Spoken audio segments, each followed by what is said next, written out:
So we've moved inside, and now we're going to get started with the actual training. But before we do so, we've got to get our e-collar fitted, right? So we've got the receiver here, and we're going to fit it to Mr. Magoo. I'm going to show you all the ins and outs to make sure that you get really good contact. If you don't get good contact, you can have a lot of problems down the road where you get inconsistent training, inconsistent stem, and things like that. So let me walk you through it and see what we can get.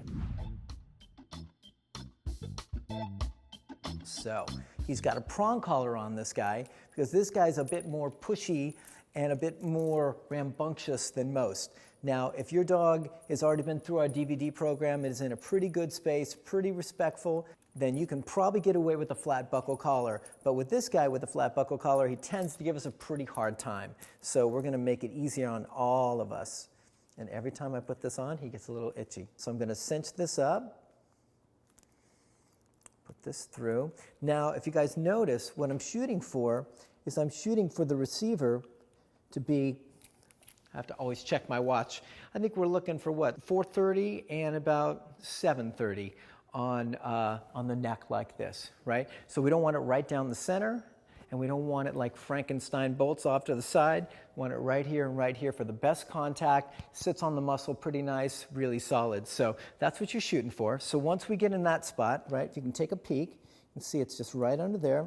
Then what I do is I pull the fur up, and I hold the receiver box, and I wiggle it, and then I pull the fur underneath, and I just go back and forth.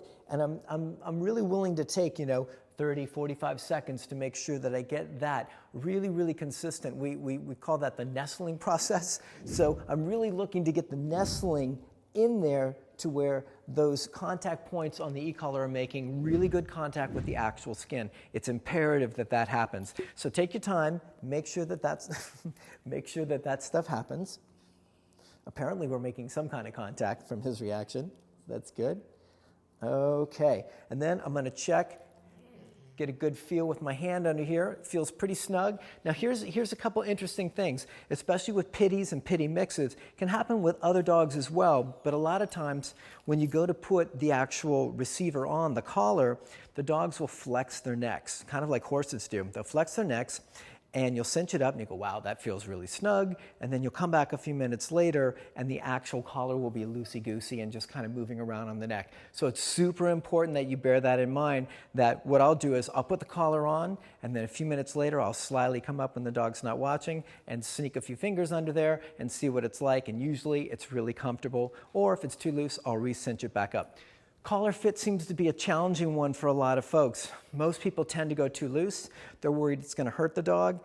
Well, actually, if it's looser, the chances of it causing abrasions to your dog's neck from moving around are much higher. So if it's snug, it's actually easier on your dog, right? And what I'm looking for is when I move the collar like this, I want the neck and the receiver to move together. If you can move the receiver independent of the neck, it's too loose. So that's your big check-in with this, right? Watch. You see how when I move this, the whole neck moves? That's really what we're shooting for. That's a pretty good fit. And then you just nestle. That's his itchy spot. Then you just nestle, nestle, nestle. That's a good spot, right? So that's the basic process for me to get started with getting the receiver on and making sure that I've got it fit nice. Now, once I'm really confident that it's a good fit, then I'll take like a silver permanent marker and I'll mark the hole actually on the collar here. That way I don't have to guess. That way I know every time I'm getting the right stuff. So that's basically the way I get the receiver collar fit to be right on the money. And then we go from there and then we start to get the working level.